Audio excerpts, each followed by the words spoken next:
evening and welcome back to the daily bulletin of Into Vietnam. In the next 10 minutes, you will be updated on the business events here in the country. Our top stories. Mekong Delta targets 10% growth in 2015. Royalty inventory dropped 40% compared to the beginning of 2013. The 30 trillion package, how to balance banks' costs and people's income.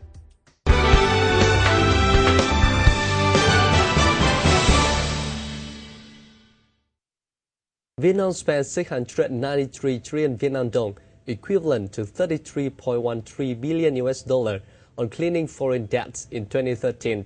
The information was released by the Ministry of Finance recently in its third public debt bulletin. According to the semi-annual document, foreign debt repayment was 154 trillion Vietnam dong, equivalent to 7.25 billion US dollar, higher than in 2012. The government accounted for 30.75 trillion Vietnam dong, equivalent to 1.84 billion US dollar of the total foreign debt repayment last year. Vietnam's public debt over GDP ratio reached 54.2% in 2013, up from 50.8% a year earlier, according to the bulletin. The foreign debt over GDP ratio declined 0.1 percentage point from 2012 to 37.3%. Total outstanding public debt was 1,235 trillion Vietnam dong, equivalent to 62.84 billion US dollar. The Finance Ministry has predicted that Vietnam's public debt will rise to 60.3% of GDP, while foreign debt will be 39.9% of GDP by the end of this year. According to the Steering Committee for the Southwestern region, the Mekong Delta region targets on economic growth of 10% in 2015, the same figure for this year. To realize the goal, the region's localities will invest nearly 250 trillion Vietnam dong, equivalent to 11.9 billion US dollar, to improve infrastructure facilities for socio-economic development, with focus on road and waterway system, sea, river and airports, and irrigational network for agricultural production.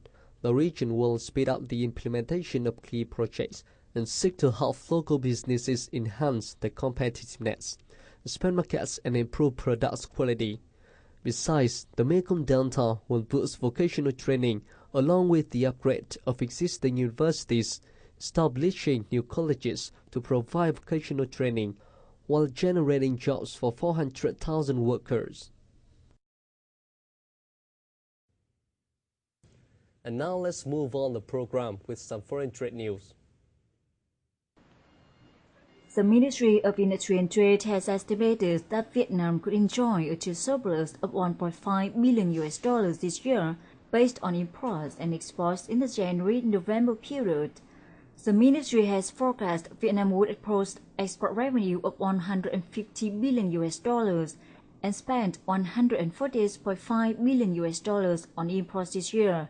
Last year, the country exported 132.2 billion US dollars worth of goods and imported more than 131 billion US dollars.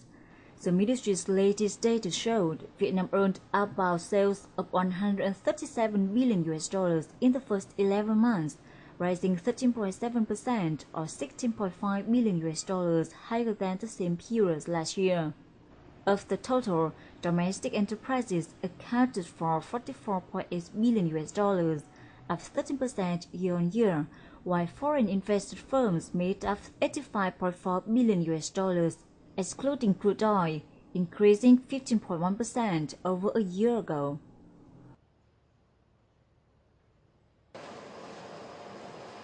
According to Vietnam Association of Seafood Exporters and Producers of VASEP, Vietnam's seafood export value is forecast to achieve more than 7.7 billion US dollars by the end of this year. The figure accounts for 6 to 7% of the country's total export value and shows a yearly increase of 18%. Currently, Vietnam's seafood industry is the world leader in aquaculture and ranking fourth in seafood exports. Vietnamese seafood has been exported to 165 countries and territories. Bilateral agreements between Vietnam and large export or import markets are going to be signed, particularly the Vietnam-EU Free Trade Agreement from early 2015, helping the country's seafood exports enjoy much preferential treatment, including tax incentives.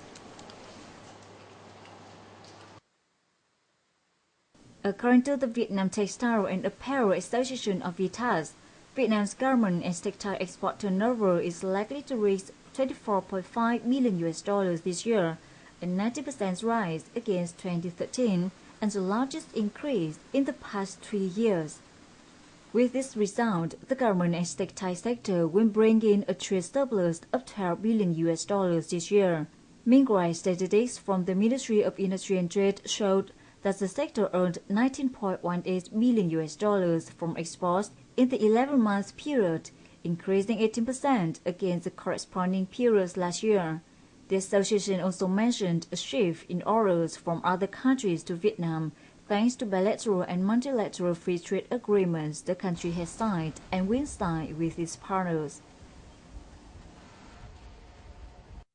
Statistics by the Ministry of Construction shows the total value of realty inventory of the whole country by November the 20th saw a sharp fall to around 77.81 trillion Vietnam dong. Total value of realty inventory fell by 50.74 trillion Vietnam dong, or 39.47% compared to the first quarter of last year, by 16.65 trillion Vietnam dong compared to December last year, and by 2.76 trillion Vietnam dong compared to that on October the 20th this year. Ho Chi Minh City and Hanoi posted the sharpest reduction in real estate inventory. In Hanoi, property inventory was about 9.96 trillion Vietnam dong, now 3.28 trillion Vietnam dong compared to December last year. Meanwhile, that of Ho Chi Minh City was at 14.91 trillion Vietnam dong, a decrease of 2.56 trillion Vietnam dong compared to December last year.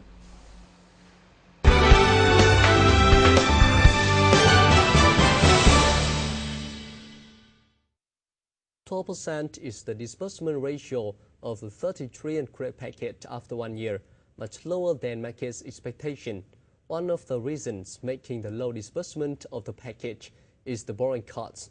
At the present, the lending of 5 to 6% should have excited the real estate market, but the imbalance between people's income and bank costs have dropped the policies of SBV's effectiveness.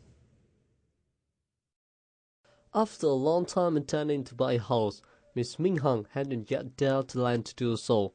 She said, though the housing price has decreased, but the preferential lending rate from the 30 trillion credit package ranging between 5 to 6% is still considered too high.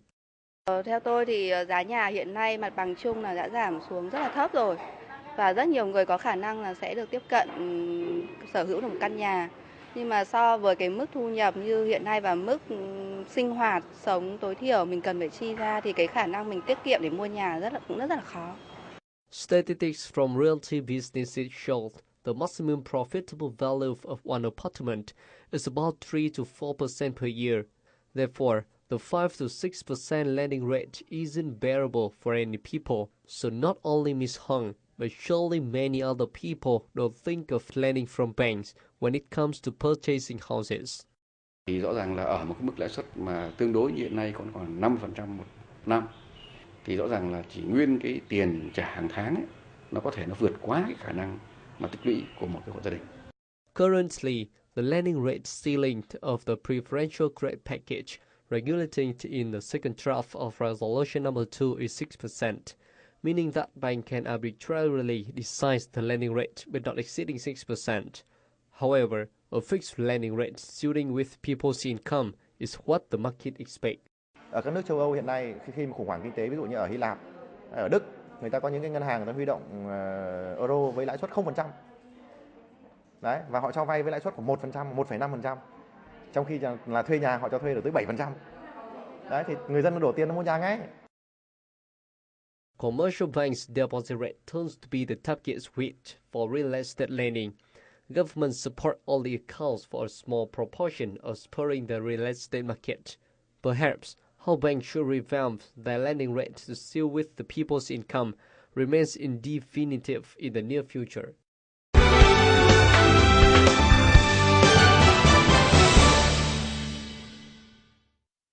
It's the end of the series. Thank you so much for your time and do join us this time tomorrow. Goodbye.